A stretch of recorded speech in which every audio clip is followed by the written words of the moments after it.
Hey everybody, welcome to the Morning Mug. I'm sure that's going to get tagged by YouTube as copyrighted, but hey, I gotta play it. Today, the 25th of March. Happy birthday to the Queen of Soul, Aretha Franklin. We miss you, girl. Oh, I tell people when they're like, hey, what kind of music do you listen to? And I'm like, everything. That I was born knowing like the entire Beatles catalog. Thank you, Dad. And the entire Motown, everything from like 1960 to 1975. Thank you, Mom. Gotta have Aretha. So good. She's one of those people I'll play it when I'm cleaning, and I'll get more dancing done than cleaning. It's like that scene in Mrs. Doubtfire when he's dancing. Of course, he's dancing to Aerosmith, but it doesn't matter. Anyway, Morning Mug. Today is Wednesday, right? Checking.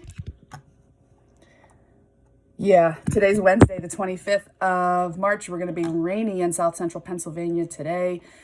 Ooh, other celebrity birthdays while I'm at it. Happy birthday, Elton John, 73 today. Really bummed out. Had plans to go to Detroit in May to go see Elton John, to meet my cousins there. So he canceled because of COVID-19. So postponed, I should say. So we're looking at 2021 in the summer, but it's on my bucket list. I want to see Elton John. And also happy 55th birthday to Sarah Jessica Parker. I cannot believe you're 55. You are a beautiful 55. I just watched Failure to Launch yesterday as I was folding laundry. So happy birthday to you, SJP. So today starts kind of a shift in some of my schedule. I'm, regularly having Google Meets for my classes. The first one is going to start at 11 o'clock this morning. And so my motivational mug for the day is this one.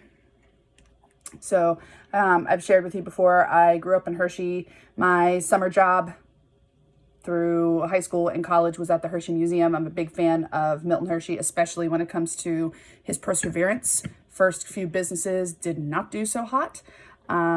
So I'm keeping that in mind as I'm having a Google Meet, and it might not go very well. And you know what? That's okay. So fail forward. Try new things. Keep it simple. And if you're going to fail forward.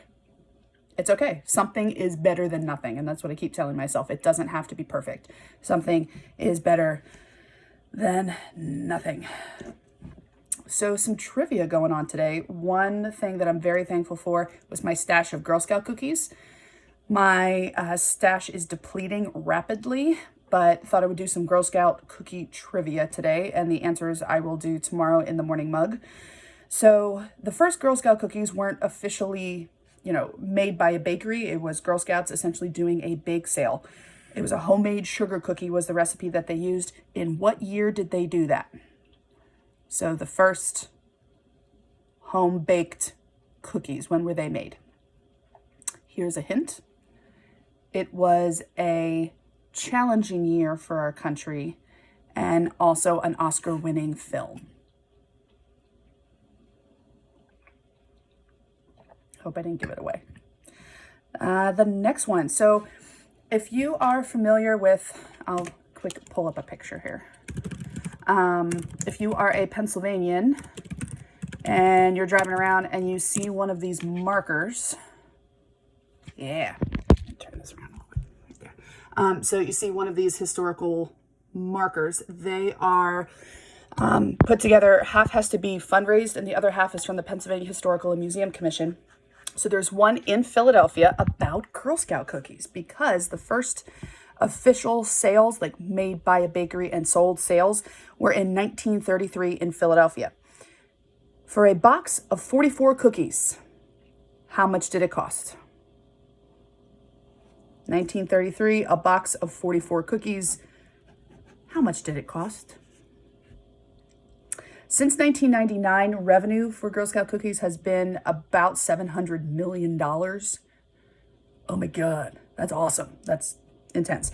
What are the three most popular flavors? Top three. Now, keep in mind, some cookies, depending on where you are in the country, some of them are named based on their literal what they are, like Caramel Delight, or they have some sort of creative name like Samoa.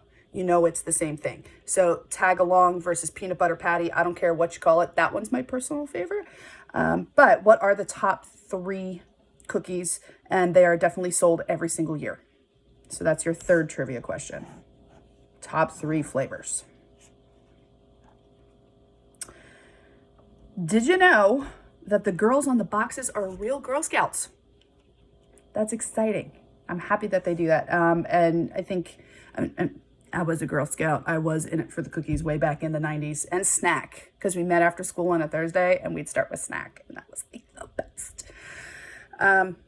But definitely the focus on communication skills and entrepreneurship and, handling money and all that type of thing. They've really done a good job. So way to go, Girl Scouts of America. So final trivia question. Which type of cookie has the most cookies per box? Which type of cookie has the most cookies per box? So real quick review of our 4 trivia questions. Question number 1, in what year were the first home baked sugar cookies done for Girl Scouts? In Philadelphia, 1933, you could buy a box of cookies, 44 of them, for how much money? What are the 3 most popular flavors of Girl Scout cookies? And the last one, which type of cookie has the most per box? Excellent.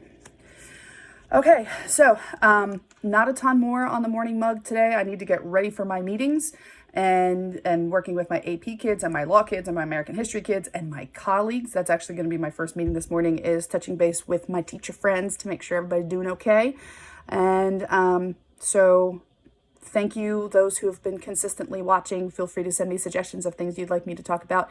This has been some of the best therapy for me over the last, this is episode 10, and I will continue to do it. I have plenty more mugs to go, and it's been a great way to reconnect with some people. So that being said, behave, be good, be kind. Please continue to recycle, and for the love of all things, wash your hands.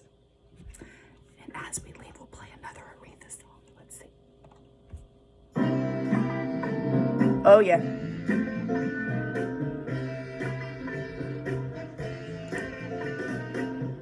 Feel free to pause or stop watching the video if you don't want to see my horrible lip syncing skills. If you'd like to watch, feel free.